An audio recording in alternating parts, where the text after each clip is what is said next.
This is Pathway to Recovery, an SA Lifeline Foundation podcast featuring hosts Tara McCausland, who is the SA Lifeline Executive Director, and Justin B., a sex addict living in long-term recovery.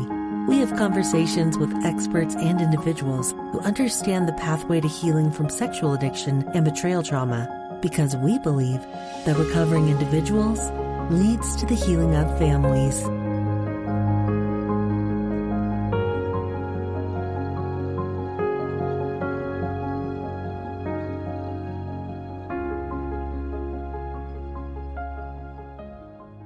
Dr. Jill Manning is a licensed marriage and family therapist who specializes in working with individuals who have been sexually betrayed through infidelity or compulsive sexual behavior. For over 2 decades, her work has been featured in numerous peer-reviewed research journals, television programs, documentaries, radio shows, podcasts, and magazine articles, including the Oprah magazine. While serving as a social science fellow at the Heritage Foundation in Washington, D.C., she was invited to testify before a U.S. Senate subcommittee about the harms of pornography on the family, and later authored the book, What's the Big Deal About Pornography? A native of Calgary, Alberta, Canada, she currently lives and practices in Colorado, and you may follow her on Instagram at Dr. Jill Manning. Welcome to the Pathway to Recovery podcast. I'm your host, Tara McCausland, and I'm so excited to have, I'd like to call you my friend, Dr. Jill Manning here with me today. Thank you so much for being here. Oh, this is a treat. So thank you for the invitation. And I don't want to embarrass you, Jill, but truly you are one of the classiest, smartest women I know. And she has been a great advocate of SA Lifeline for many, many years and is a member of our advisory board. So we are just so grateful for you, for the work that you do in your practice, and also the support that you continue to give to us at SA Lifeline. You really are a wonder, and you do so much in this field. So last month, I talked with Dr. Eddie Caparucci. I don't know if you're familiar with Eddie, but we have been covering the recovery puzzle pieces, specifically the heart and mind recovery puzzle pieces, which include at the center of that willing heart to do the work, and the honest, humble, accountable, committed, and seeking a spiritual connection. And I start with this because I think for a lot of us, we understand how this applies to someone who's dealing with sexually compulsive issues or addictions, but this might be less clear for someone who's dealing with betrayal. And so I felt like, Jill, with your background, specifically working with the betrayed, I know that you understand to some degree how easy it is to feel like a victim of our addicted partner's behavior and believe that recovery work is theirs to do, right? Not ours. And so while I do understand this, I also know that staying in that mindset can be paralyzing. So I'm curious, tell me a bit about your experience with this and how you help betrayed partners move out of that victim mindset to a willingness to step on and stay on the recovery path.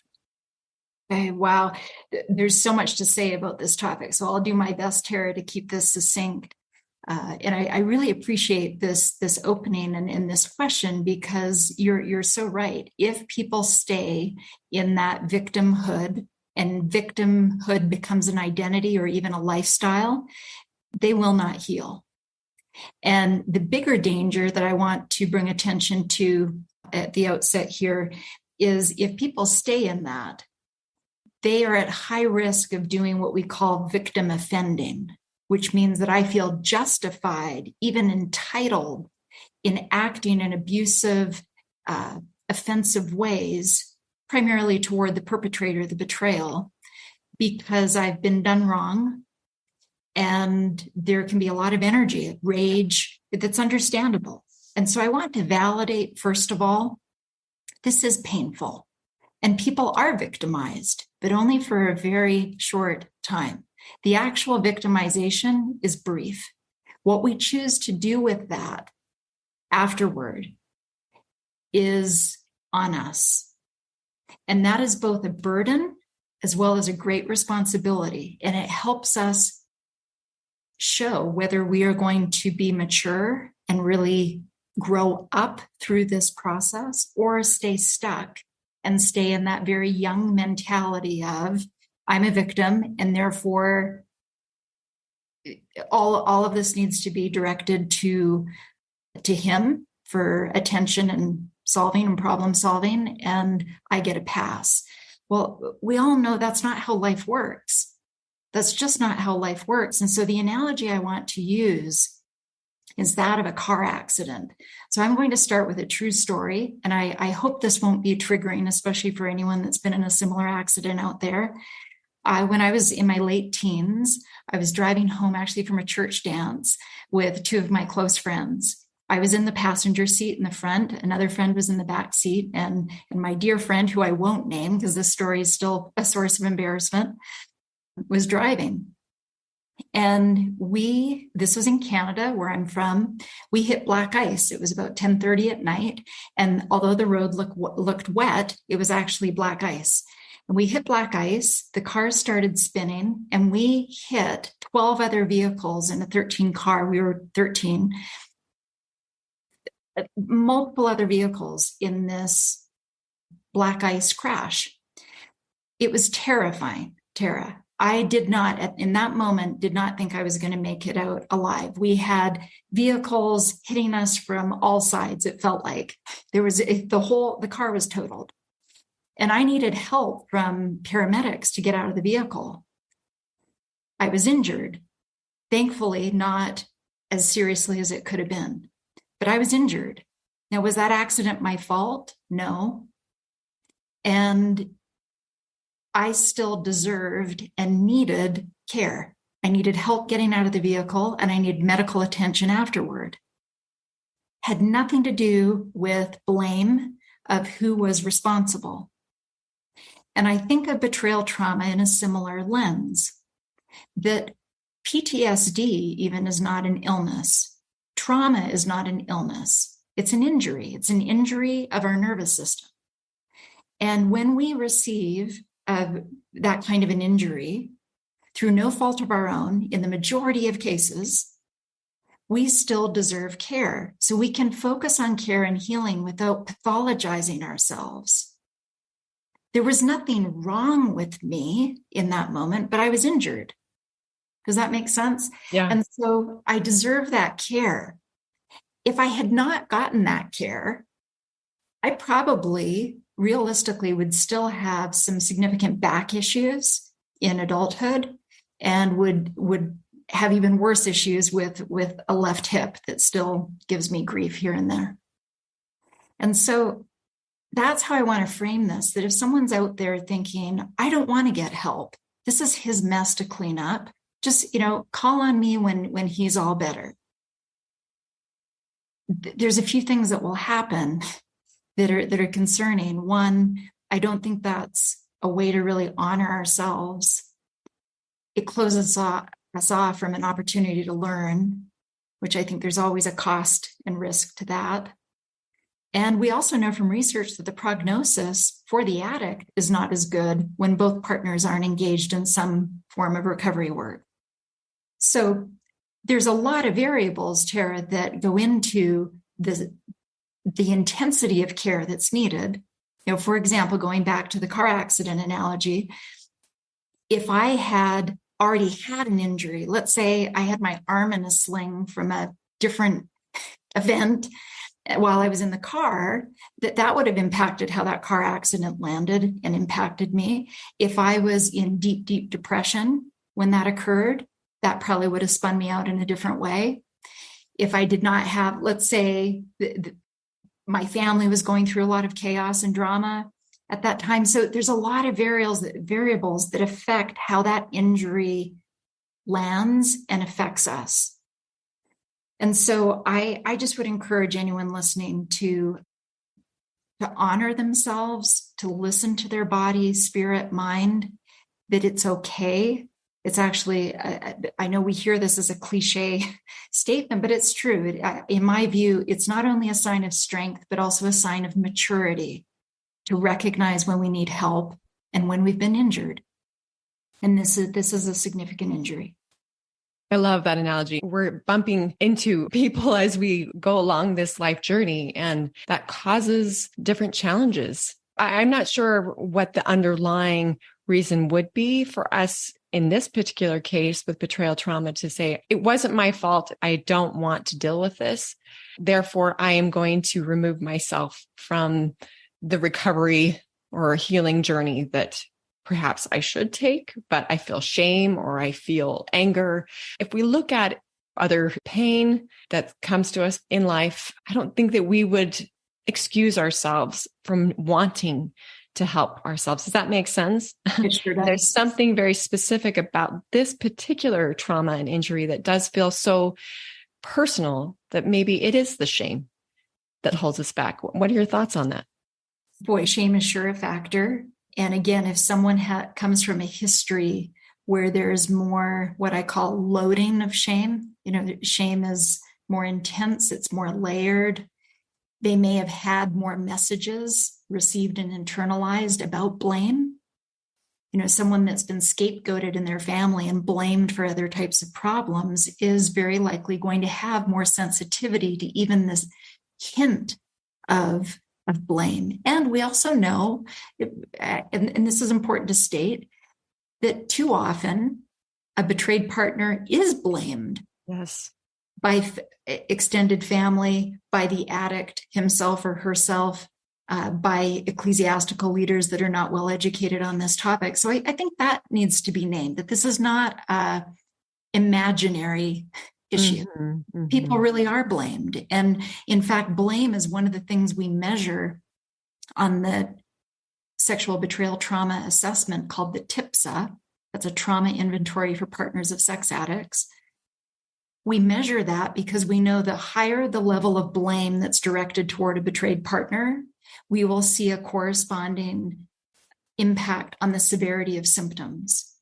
I mean, that really is so confusing. I'm thinking back to the car accident. If I had then as a passenger been blamed for that car accident, that would have impacted me deeply, especially at the age of 16, 17. And if I didn't have supports around me clarifying, no, you know what? Even the best and most seasoned drivers can hit black ice. If I had not had that message and that off ramp, that really would have been devastating. I think that would have made me an anxious driver for years to come. So it's real. Blame does happen. Shame is real. But something I want to say about shame, if I may, I think shame really gets a bad rap. I think shame really can be a guide in our healing, because shame is one thing of many that helps me remember I'm not God. I need a God. I have limits. I can't do this all by myself. I'm not perfect.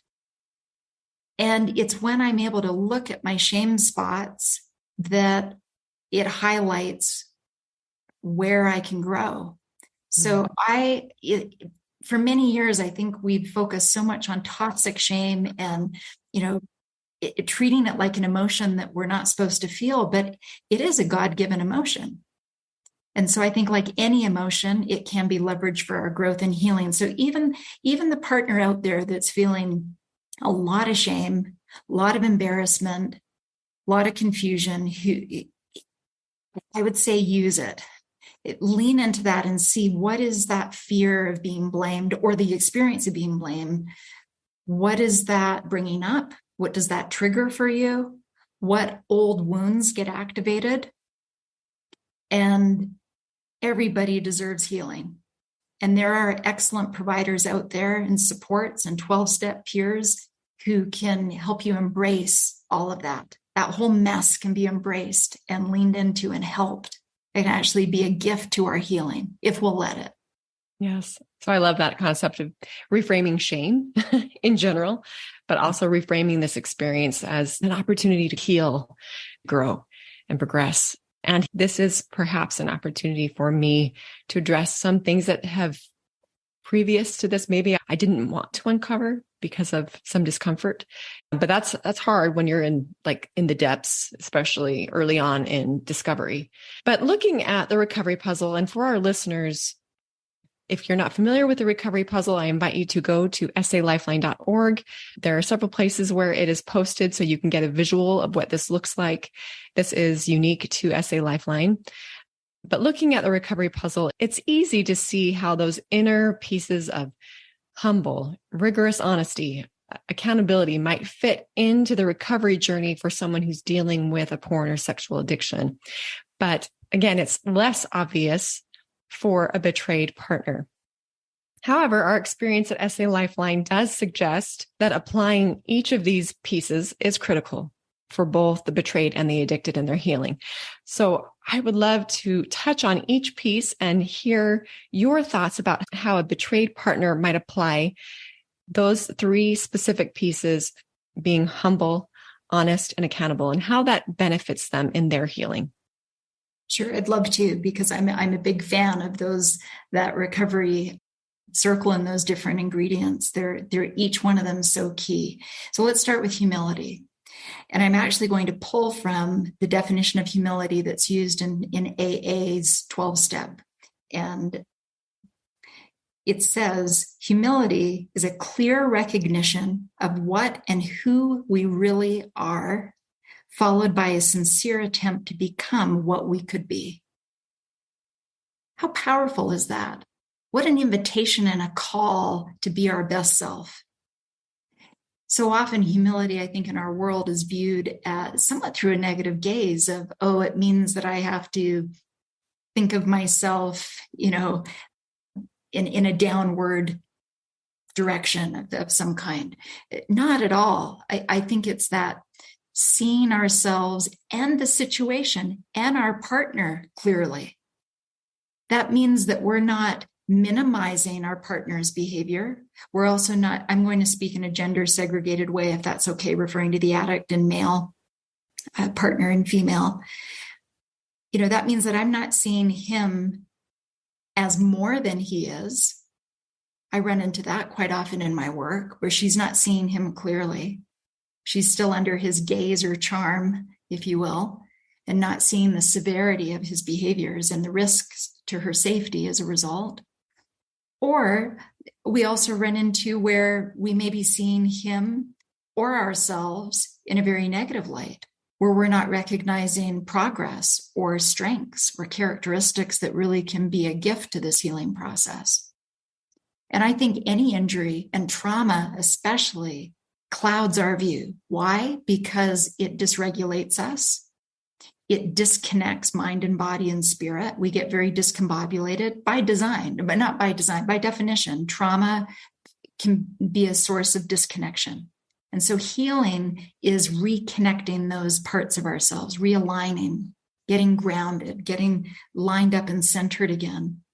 And part of that lining up and getting centered, I believe, is humility, of being able to get centered and see clearly who I am, who my partner is, and what is really going on. And without humility, I'm not going to have a solid base through which to use my honesty, if that makes sense, right? Humility, I think, is what gets us on solid ground with seeing reality. And then when I'm honest, it has somewhere to go. So honesty, I want to share a quote that I've liked. This is from Pia Melody. She's done decades of work in the field of addiction.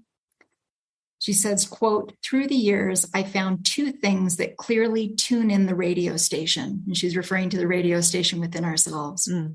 One is truth, and the other one is love. When we tell ourselves the truth instead of lies, we are automatically tuning into higher power energy. In choosing truth, choosing to be loving to self and others, then the radio station is absolutely perfectly clear. And I love that. So it's, radical, rigorous honesty is the requirement for healing, both for the addict, but also for the partner. I worry when I encounter betrayed partners, Tara, who may be minimizing the impact on children, the impact on their health. That is scary ground. So honesty is what lets us see clearly what needs healing and what that path forward is. Otherwise, we're deluding ourselves and staying in a very clouded, confused state. I love that concept of humility, giving that space, the bandwidth to see reality. When we are self-absorbed, or when our spouse, our addicted spouse, is at our center instead of God, which I believe having God at our center is what promotes humility, it is very, very hard to move forward because we're living in a haze. I think humility and honesty play a role in accountability. When we talk about accountability, what does that look like for a betrayed partner? Well, people that I respect the most, people that I really look up to, they're people that value accountability and feedback and reflection from others. They're the people that seek out feedback, that insist on having a supervisor or someone, even if they're seasoned in their field, because they understand the value of feedback from others, but also the reality and truth that all of us have blind spots. Every single one of us has blind spots. And so there's a quote by Steve Schallenberger that I really like. He says, quote, "You steadily grow into becoming your best as you choose to be accountable and accept responsibility for improvement." So when accountability is in the context of growth and becoming our best self, I think it takes on a whole new tone. When accountability is viewed as, oh, I can't be trusted, I have to be supervised, then it becomes shaming and icky and not something that's helpful, I think. But accountability, in my view, is what helps me stay in integrity. And humility is a part of that, because it's the humility that I understand, hey, I do have blind spots and I don't always see myself in a situation clearly. So as I combine accountability and humility, and someone sharing honest feedback with me, and I'm being honest and committed to being honest with myself and others, that comes together as a trifecta where I really can grow. There's power in it, also in having our story witnessed. When I'm accountable, I'm out of isolation. When I think of accountability, that's also connection, right? I'm connected in some way to, whether that's my 12-step sponsor, a therapist, a mentor, friend, whoever it is, I'm connected. So accountability is crucial because it invites us out of isolation. We have the gift and blessing of feedback. Not all of it's going to be helpful. That's okay. We can learn from one another, right? But those are just key ingredients, all of those together. Yeah, I love that. As you know, we are big advocates of 12-step work, and it can be really challenging for a betrayed partner to step into the rooms of recovery for the first time and be on step 4, where the focus is on our character defects and how we are contributing to the pain that we're experiencing in life. I can really empathize with the difficulty that would be for someone new to recovery. As you talk about humility and honesty and accountability, though, say you were talking to a woman who had just recently had that experience and was new to 12-step and was experiencing these feelings of frustration about, why is there so much focus on my shortcomings or defects rather than a focus on his issues? How do you help a betrayed partner work through that? Great question. We must start with validation. I can deeply validate and understand. I relate to the individual that's maybe coming into the 4th step meeting, or even being approached with that idea, that concept. It's offensive. It feels insulting. It feels like another blow to one's psyche initially, right? So I think we need to validate that. That's an understandable experience, especially when someone's brand new to all of this. So lean into that, we validate that, and to ask, what's coming up? What does this remind you of? Why is this offensive? Why does this insult? And then, this may take people different lengths of time, but eventually where we're striving to go is empowerment, to help people get clear that the only place they really have control is themselves. And so if we're going to be empowered instead of staying in victimhood, this is really the only focus worthy of having, is what is it in my history, in my present day way of being in the world, that is compounding this pain, that's adding to my suffering? And again, that we grow into the maturity of this is not about the blame game. Two things can be true at the same time. I can be blameless for my partner's choices and acting out in egregiousness, and I'm a human and I have room to grow and I've been injured. And how do I want to choose to be my best self as I navigate this injury? Those two things can be true at the same time. But when we're in active trauma, we get very binary in our thinking. So I really have compassion. We need to be patient with ourselves and with others who may be starting out where they're thinking in that all or nothing, it's all him, nothing about me here. That's actually a sign of trauma. When someone's in that very black and white, all or nothing state of mind. So compassion, validation, and as quickly as we can, and each person's different, to help them get onto that path of personal empowerment, realizing what they can and can't control, where their true power lies. And I want to say for a moment, I don't know of a person, and I'm stepping out of betrayal trauma here for a minute, just broadly speaking, I don't know of a human that doesn't have areas where they can improve and grow in their mental wellness and health, or spiritual health, or physical health. I don't know that person. So to be in that mindset of this is all his, count me out, I think is to really give up on ourselves in some way of I've arrived, no work here. There's not one thing I could possibly improve upon. I think it's really doing a disservice because, and I hope I can articulate this clearly, the pain is not because of him. His actions, the betrayal, triggered things in us. The pain lies in us. And that pain is going to look a little different for each person because it depends on our beliefs, expectations, history, our trauma histories, how something lands and what that activates. But ultimately, we are responsible for how we choose to navigate and heal or not. We do have the right to choose not to heal. What we want to do with that, what we want to do with our histories and all the ways we show up in the world, the good, the bad, and the ugly. If I may, I want to share, this is a real example that I think highlights this whole topic in a pretty powerful way. This is a true story. This happened to me about a year ago. My practice, Tara, because I choose to be in a small practice, me, myself, and I have chosen not to run a clinic, right? And there's reasons for that. So it's just me. I don't have an assistant. It's just Jill. And when you call Jill's phone, Jill calls you back, right? When you email Jill, Jill emails you back.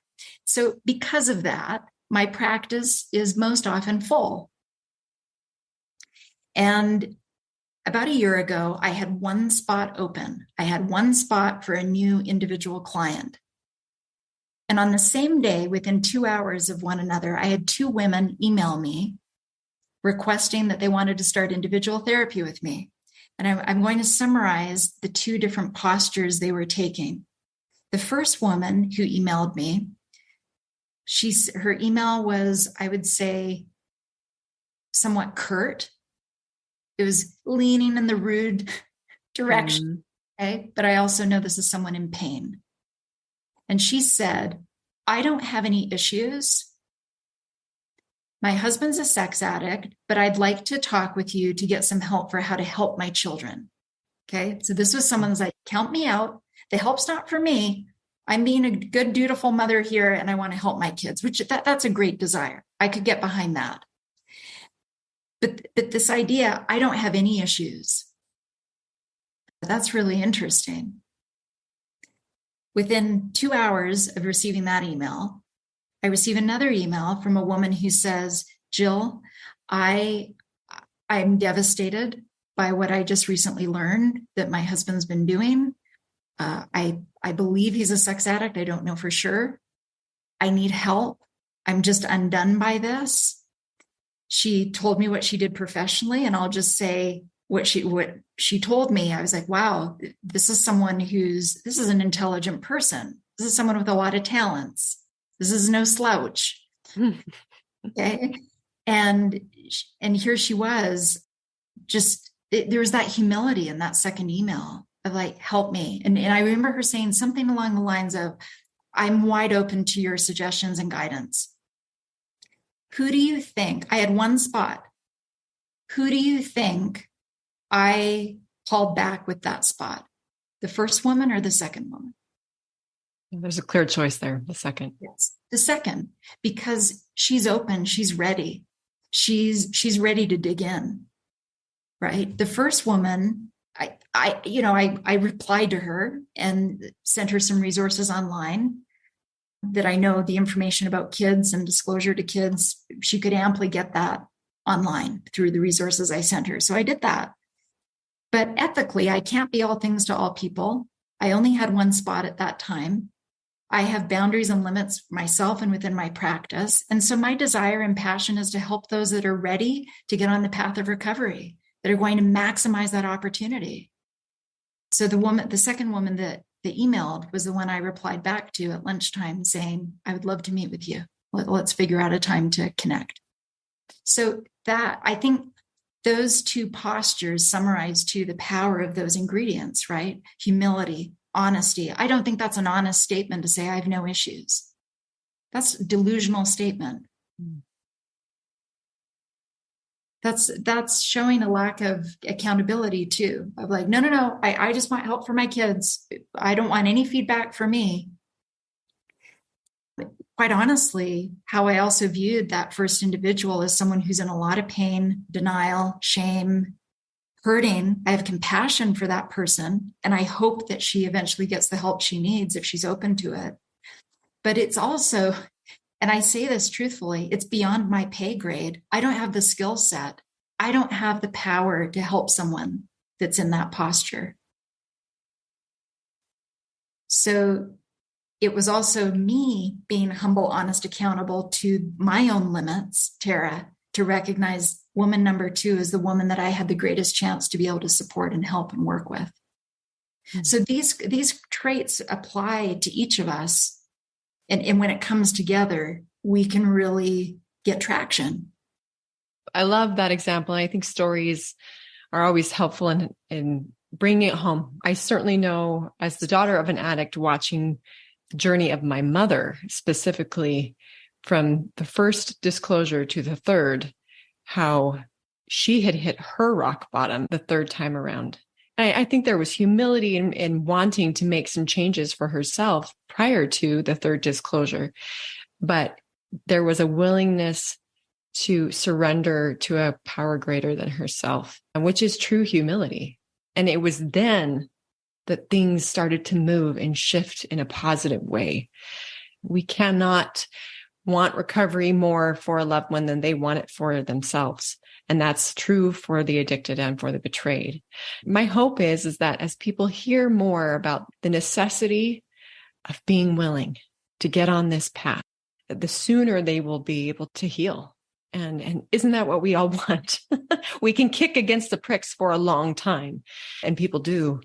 But it is my experience, and I appreciate you sharing yours, that when we can humble ourselves and be willing to look at ourselves very honestly and be accountable for how we are contributing to our own pain, regardless of what's been done to us, there's always possibility for healing and growth. Agreed. Yes. Yes. And something, I think I touched on this perhaps earlier on, Tara, but the individuals out there with complex trauma that in their families of origin were shamed a lot, were put down or scapegoated. I do want to say they will often have a harder time grasping onto the quality of recovery work and path that we're describing here today, because it just will feel life-threatening to them to admit that there may be any role they play in the healing process, because it will feel too familiar to old traumas. So if someone out there is listening and can relate to that, my recommendation would be to find someone that specializes in trauma, family of origin trauma. Sometimes we have to get ready for the work. There's no shame in that. Sometimes that's just where we're at. And that's the first step we need to take, is to unpack some of that messaging that's getting in the way and blocking us getting on the path with betrayal trauma work. Thank you for sharing that. So another piece that is really critical is this idea of commitment. We know that recovering from betrayal trauma, this can be a long and tiring journey to heal. And it's definitely a marathon and not a sprint. What role do you see commitment playing for the betrayed? But how do you help women maybe reframe again, rather than the quick fix mindset, to this is a journey? Great question, because too often the healing process is underestimated in terms of time. And so commitment, it's not much different than commitment in any other area of our life. When we're able to stick with something, we see results. Sadly, I see too many, in my opinion, too many who will disengage from healing work, typically after disclosure. Once they have the truth, there's a sigh of relief. Maybe the truth confirms, oh, this wasn't as bad as I was fearing, or this is way worse than I was fearing. I will see people back away thinking, okay, now that I know what's going on, that's all that I need. So people are at different stages of change. And my wish, and it's thoroughly biased, of course, I'll own that, is when people can stick with it, what a legacy and gift that is for their family, for themselves, and for a relationship. Whether that's reconciliation with the marriage that's been betrayed, or a relationship, I should say, that's been betrayed, or divorce, or a different relationship in the future. But I think commitment is really honoring ourselves. And with that said, commitment doesn't mean it stays the same for years and years. The work, the intensity of work, I would say typically that first year to 2 years is the most intense window. And then it dissipates. It can shift. It should. So it's not that there's an expectation that people keep up an unrealistic pace or that's financially doing them in. This needs to be moderate and manageable. And I think that's, Tara, we've talked about this before, is one of the biggest pluses and advantages of 12-step communities, is that it's sustainable. People can engage in a 12-step community long-term if they choose. It's a sustainable pathway to support healing. So when people are willing to see some long-term benefit for their own growth, it pays off in huge dividends. And it saddens me. It's, of course, I respect people have the right to self-determine how willing or unwilling they are to stick with that.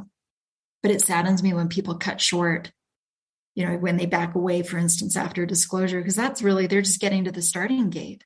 The real exciting stuff and the growth comes after that. So typically, the research does show on the addiction side, 2 to 5 years for people to get into solid recovery and sobriety. And I'm not aware, Tara, to be intellectually honest, I'm not aware of a like study or research finding with the betrayal trauma path. However, my observation clinically is that it's similar. I would say on average, there's various factors, of course, that contribute to the time. I would say 2 to 5 years typically for people to really deeply get settled and know the truth of what's going on and know themselves and where they're headed going forward. I know that our human nature is to want the quick fix, to want ease. And there's nothing easy or comfortable about recovery work from betrayal trauma and sexual addiction. I love, though, that as I watch people who are really digging into recovery and have been on this road for a while, there's a shift in, I started this work because of my betrayal. But as they continue, it becomes, this is how I progress. This is healthy living. And that's what keeps me here, is that there's progression here. There's connection here. I mean, and I speak specifically about 12-step in that regard, that there are people who have been in the rooms of recovery for years and years, not because they're still dealing with that acute trauma, but because they recognize the personal benefit to themselves and an opportunity to serve those around them in a very authentic way. So for those who are listening, if that 2 to 5 year window just feels like a gut punch, my invitation to you is take it one day at a time, and a shift, even though this will always be work, like Jill said, it won't always be acute. The pain will taper off. And then at some point, there will be an awareness of even the blessings of recovery work that go well beyond our primary relationship with our spouse. I am a beneficiary of the work that my parents continue to do in the rooms of recovery. That's beautiful. It certainly can. And there's an important clarification. It does not take 2 to 5 years to find relief. Yes. Right. I notice when people jump in, sometimes in days or weeks, there's a significant shift in the experience of relief, validation, support, some direction, education. Does wonders to, okay, I can start breathing again. The room stops spinning. It's going to be okay. But 2 to 5 years, I hope people listening can hear that in a validating way. It takes that long to get this deeply started because it is such a painful injury. If someone was saying, 3 months, all done, all better, that I think would be insulting. Like, are you seeing me? Do you see how deeply I'm bleeding out with this trauma? So I just would encourage people, if that is like a gut check, a slap in the face, to hear what, like, that seems like an eternity, to please hear that, to validate just how deep the pain is of these issues, and that these are not quick fix issues. Sometimes it's important to remember that the very mentality that went into the building up of a sex addiction, that quick fix mentality, we have to really be on guard for that. Both individuals, if we get into quick fixes, sometimes we're just mirroring and replicating the very thinking that got us, especially the addict, went into this problem.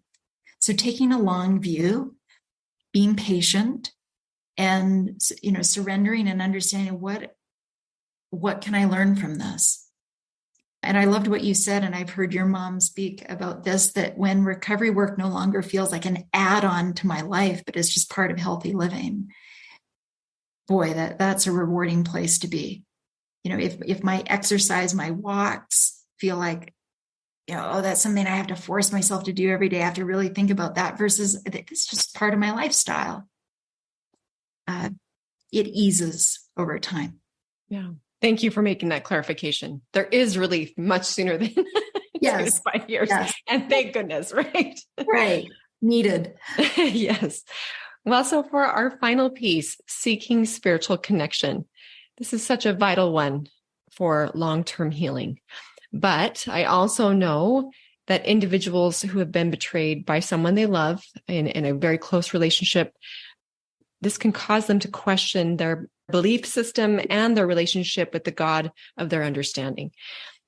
In this process, they may have even experienced secondary trauma with a faith leader who may not have provided good support or good educated counsel. So tell me about your experience with this particular piece, and perhaps how you help betrayed partners start seeking that spiritual connection again with the God of their understanding if that relationship has been strained. Thank you for that question. And so grateful this is a core aspect of SA Lifeline's program. I practice on the outskirts of Boulder, Colorado. The vast majority of my clients are not religious. Many of them are agnostic or atheist. And it's really key that when we talk about spiritual connection, to start at least, we're not talking about this in a religious context. Right. It's different. That's a different thing. Going back to what I said earlier, trauma disconnects.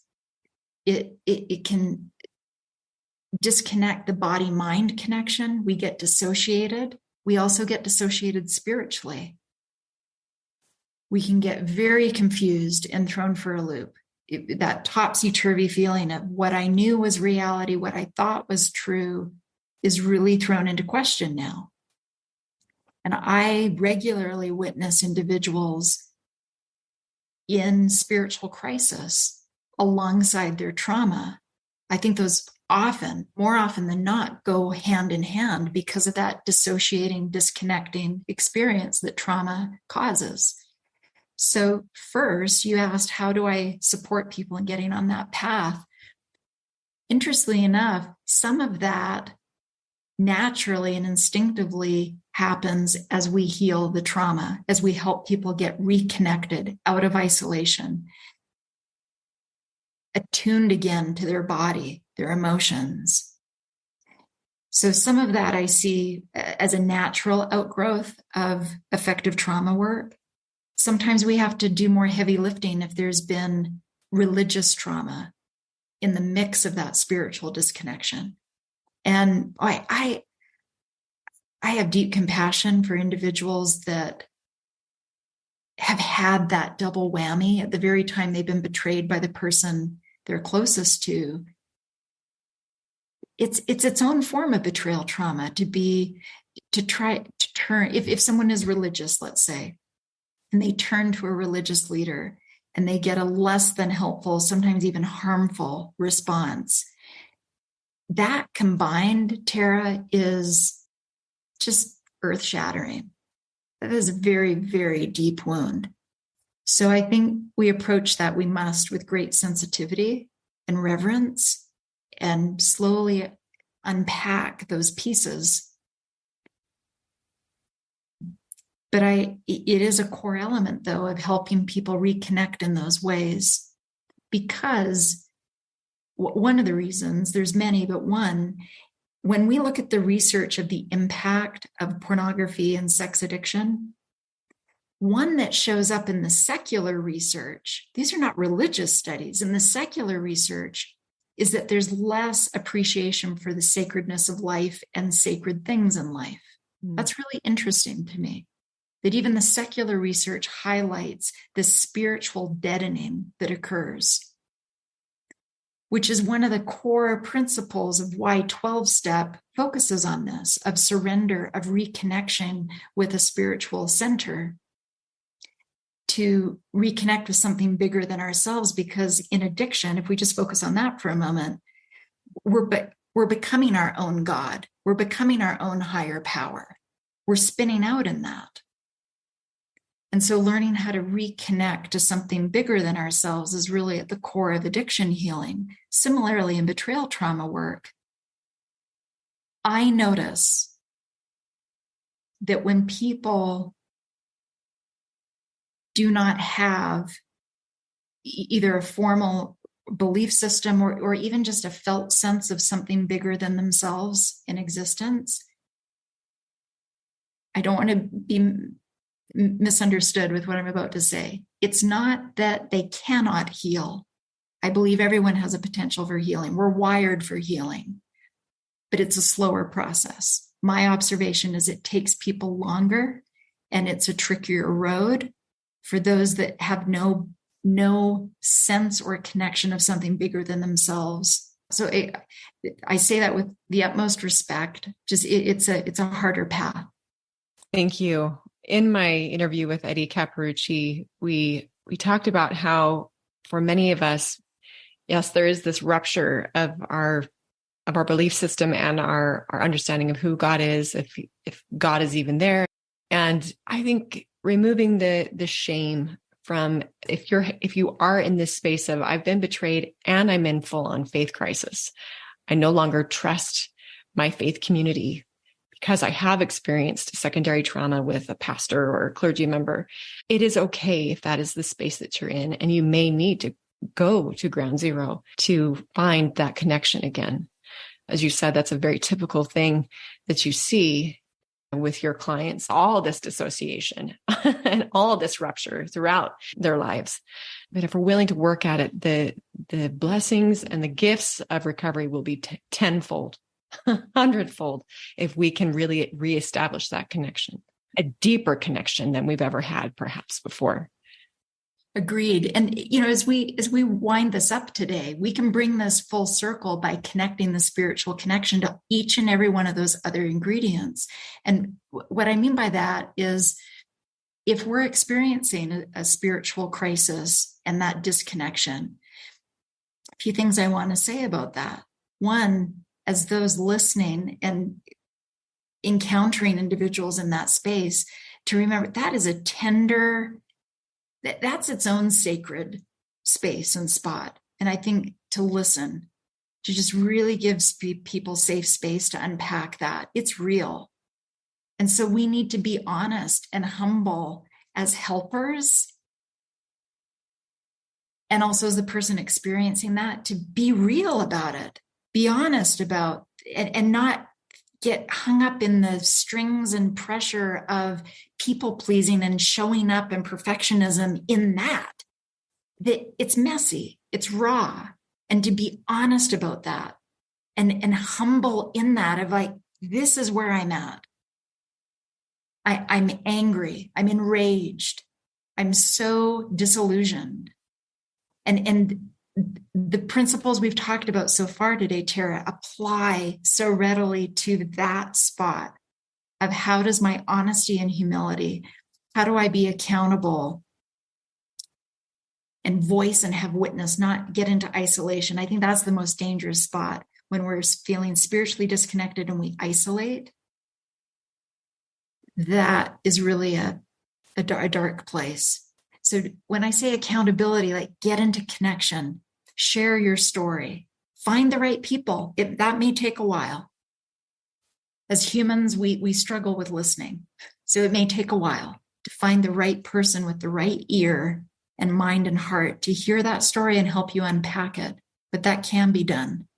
And those experiences are real. And speaking as someone, I've had my own times of spiritual disconnect and struggle. I think that's also part of the process. And it's painful. It can be really lonely and confusing and painful. And that's also part of our healing walk, if we will allow it. Thank you. Thank you so much, Jill. I've enjoyed this conversation so much. And we like to close out with the same two questions with each of our experts. What would you tell a betrayed partner who is just starting this journey? There is hope. Healing is possible. There's never been more in the way of resources than there is right now. And you can do this. It will bring you to your knees a lot of days, but it's worth it. And healing work pays off in many different ways. And what a legacy we can give to children or others in our lives. If someone does not have children, just the world is a better place when we engage healing work. So I would just want to be a voice of encouragement and a cheerleader to anyone starting now, and also validate that I genuinely feel it tugs on my heart when someone reaches out and I realize, there's someone else dealing with this pain. It's a devastating pain. And there's hope in healing. And so on the flip side, what would you tell a betrayed spouse who's been walking this road for a while, been in the saddle for a while? Rest, but don't quit. There's value in taking rests. And I would want to express my admiration. I have the deepest of respect for people that have walked this path for years, decades. That That's a sacred walk. So my inclination would be to express my gratitude, my admiration, and to validate the importance of rest, that it can be unrealistic to keep that pace up. It's okay to step back and to engage other areas of life. Well, again, Jill, thank you so much for your time today. I'm deeply grateful for you, for the great work that you continue to do in this field. Keep up the great work. Well, thank you, Tara. A joy to be with you today. Thanks for joining us. We invite you to subscribe to this podcast so that you don't miss new episodes.